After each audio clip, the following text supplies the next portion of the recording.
Oke, selamat pagi, siang, dan malam. Pada kesempatan kali ini kita akan belajar tentang komputasi teknik kimia ya. Kemarin, di minggu kemarin, kita sudah belajar mengenai Microsoft Excel dan penggunaannya. Nah, di sini pada kesempatan kali ini saya akan lebih banyak membahas mengenai tugas yang kemarin ya. Tugas kemarin kita membahas masalah coefficient of variance dan least significant difference. Kenapa saya meminta kalian untuk mengerti kedua parameter ini? Karena kedua parameter ini sangat powerful digunakan ketika kalian melakukan penelitian ataupun kajian data yang kalian peroleh baik dari proses laboratorium atau proses di lapangan nantinya.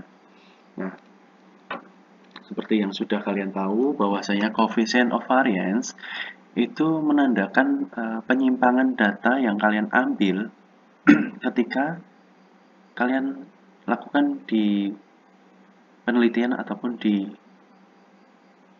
tempat kerja nantinya. Nah, koefisien variance ini lebih powerful daripada standar deviasi. Kenapa? Karena ketika koefisien variance ini dibandingkan dengan standar deviasi, itu lebih banyak melihat ke perbandingan dari nilainya sendiri juga. Sebagai contoh seperti ini, apabila kita mempunyai suatu nilai puluhan, 10, 11, 12, 13,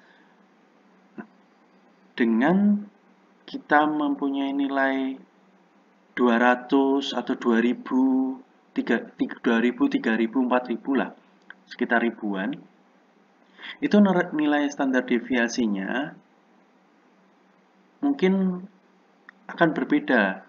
Jadi untuk standar deviasi yang puluhan tadi mungkin nilainya lebih kecil, dan yang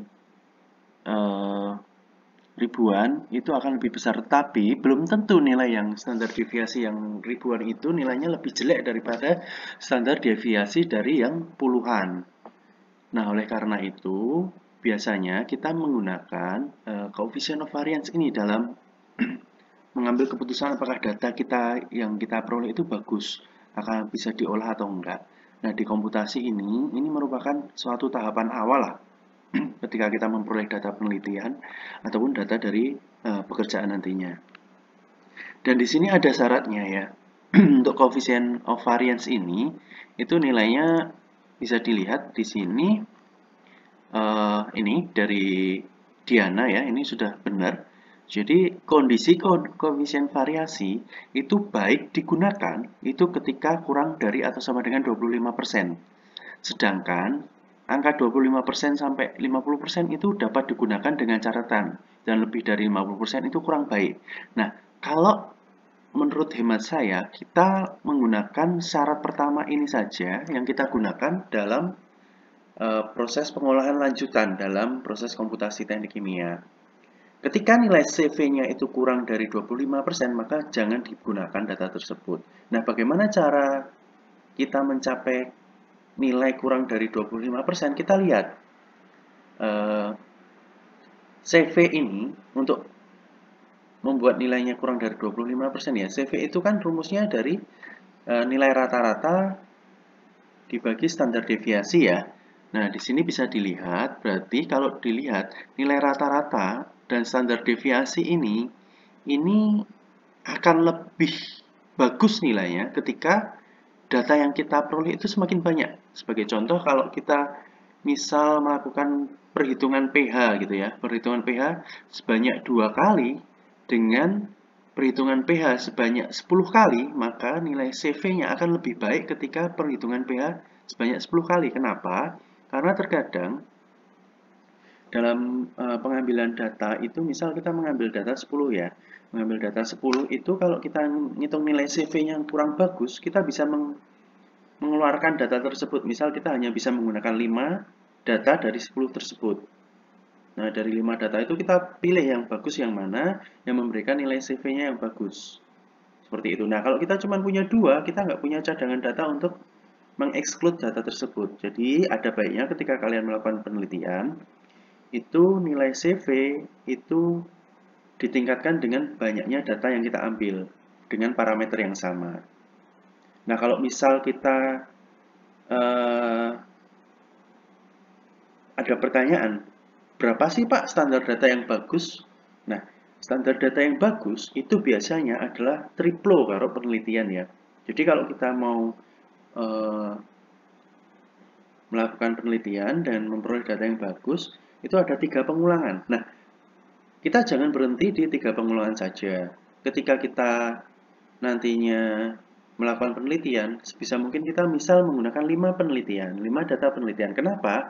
Karena dari nilai tersebut, dari 5 tersebut, kita bisa mengeksklut nih kira-kira 2 data mana sih yang jelek, yang outlier.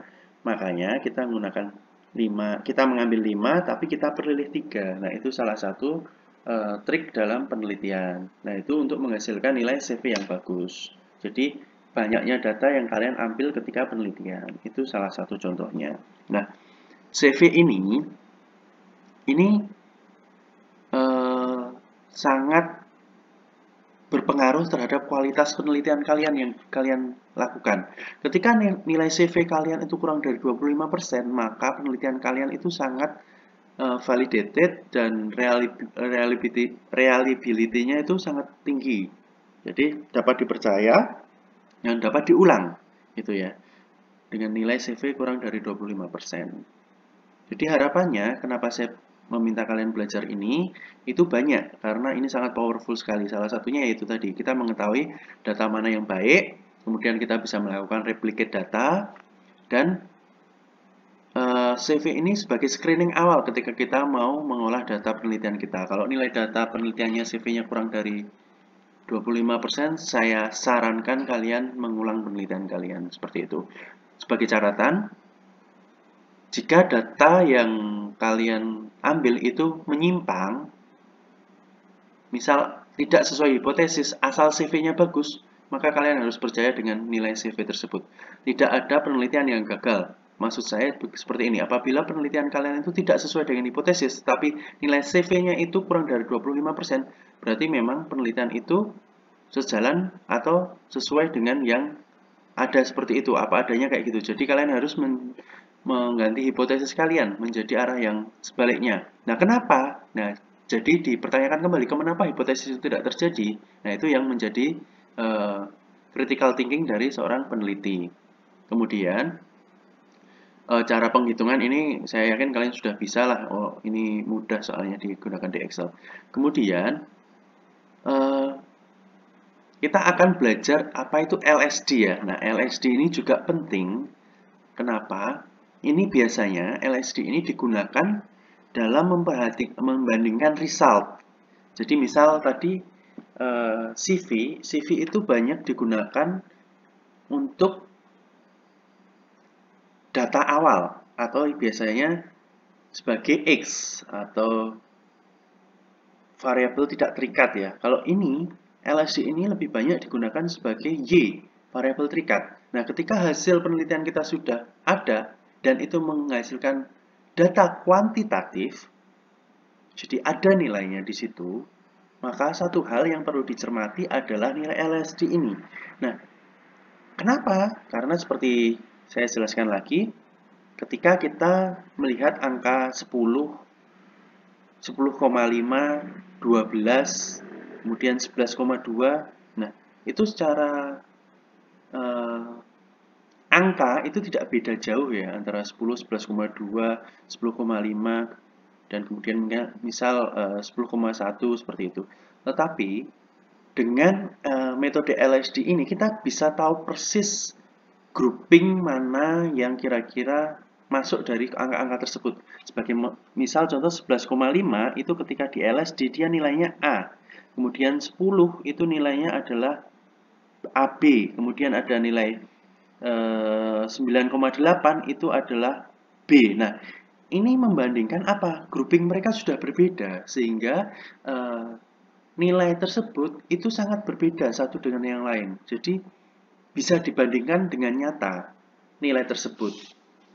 Nah, metode ini banyak digunakan untuk analisis-analisis seperti itu.